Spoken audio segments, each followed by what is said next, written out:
ప్రియులకు శుభములు. ఈ దినమందు దేవుని వాక్యాన్ని మనం చదువుకుందాము.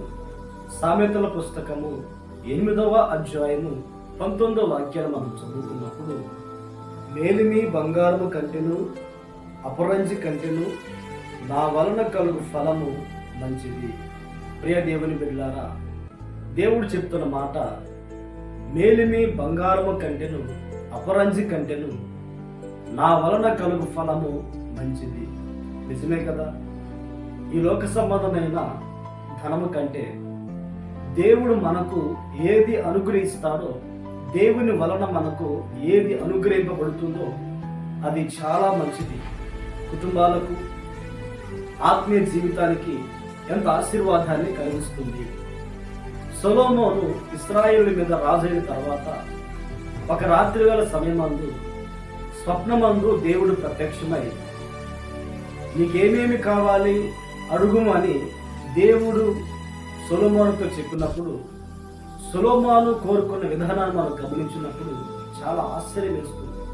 పితృ ప్రాణాన్ని కోరుకోలేదు, ఈ లోక సంబంధమైన వెండి బంగారాన్ని కోరుకోలేదు, ఈ లోక సంబంధమైన ఐశ్వర్యము ఘనతలు కోరుకోలేదు. కానీ ఇశ్రాయేలు మీద రాజైన తర్వాత వారి కార్యాలన్నీ చక్కబెట్టడానికి, ఇశ్రాయేలు ప్రజలందరినీ పరిపాలన చేయడానికి తగిన జ్ఞానము అనుగ్రహించమని దేవుని దగ్గర మనవి చేశారు.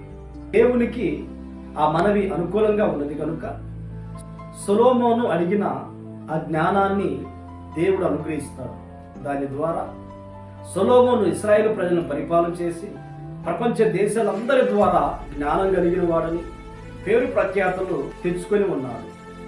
ఈ సందర్భంలో మనం నేర్చుకోవాల్సిన విషయం ఏమిటి అంటే, నీ కుటుంబానికి, నీ ఆత్మీయ జీవితానికి, నీ పిల్లల భవిష్యత్తుకి ఏది అవసరమో, ఏది కావాలో దేవుని సన్నిధిలో ప్రార్థించితే దేవుడు అది అనుగ్రహించినప్పుడు అది నీకు, నీ కుటుంబానికి దీవెనకరంగా ఉంటుంది. ఈ లోకంలో అనేక మంది వెండి బంగారాలు ఆస్తులు సమకూర్చుకుంటున్నారు, కానీ వారి జీవితాలలో సమాధానంగా నెమ్మదిగా బ్రతకలేకపోతున్నారు. బైబిల్ గ్రంథంలో కూడా కొంతమంది వెండి బంగారాలు, ఈ లోక సంబంధమైన ఆస్తుల కొరకు పరిగెత్తి ఆశించి ఆత్మీయ జీవితంలో ఎంతో నష్టపోయి ఉన్నారు. దేవుడు అనుగ్రహించిన దాని కొరకు ఎదురు చూడకుండా వీరు ఈ లోక సంబంధమైన వాటి కొరకు ప్రయాసపడి నష్టపోయి ఉన్నారు. మనం అలా కాకుండా ఈ లోక సంబంధమైనది ఏది కూడా కావాలని దేవుని సన్నిధిలో ప్రార్థించగా, మన ఆత్మీయ జీవితాలకి, కుటుంబాలకి ఏది కావాలో, ఏది అవసరమో దేవుడు అడిగితే అది దేవుడు అనుగ్రహిస్తాడు. అది మన జీవితాలకి ఎంతో దీవెనకరంగా ఉంటుంది. ప్రార్థన. పరిశుద్ధుడా, ప్రేమ స్వరూపి, మహోన్నతుడా, మీకు స్తోత్రాలు చెల్లిస్తున్నాము నాయన. మీరు మాకు ఏది అనుగ్రహించాలని మీ ఆలోచన, మీ చిత్తంలో ఉన్నదో అది మీరు మాకు అనుగ్రహించండి. ఆ ఫలము, ఆ దీవెన మాకు ఎంతో దీవెనకరంగా మాకు ఉంటుంది కనుక, ఆశీర్వదకరంగా మాకు ఉంటుంది కనుక ఆ రీతిగా మమ్మల్ని నడిపించమని ప్రార్థిస్తూ ఉన్నాము.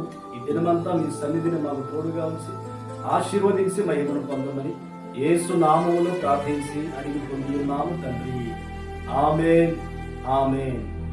దేవుడు మిమ్మల్ని ఆశీర్వదించునుగా.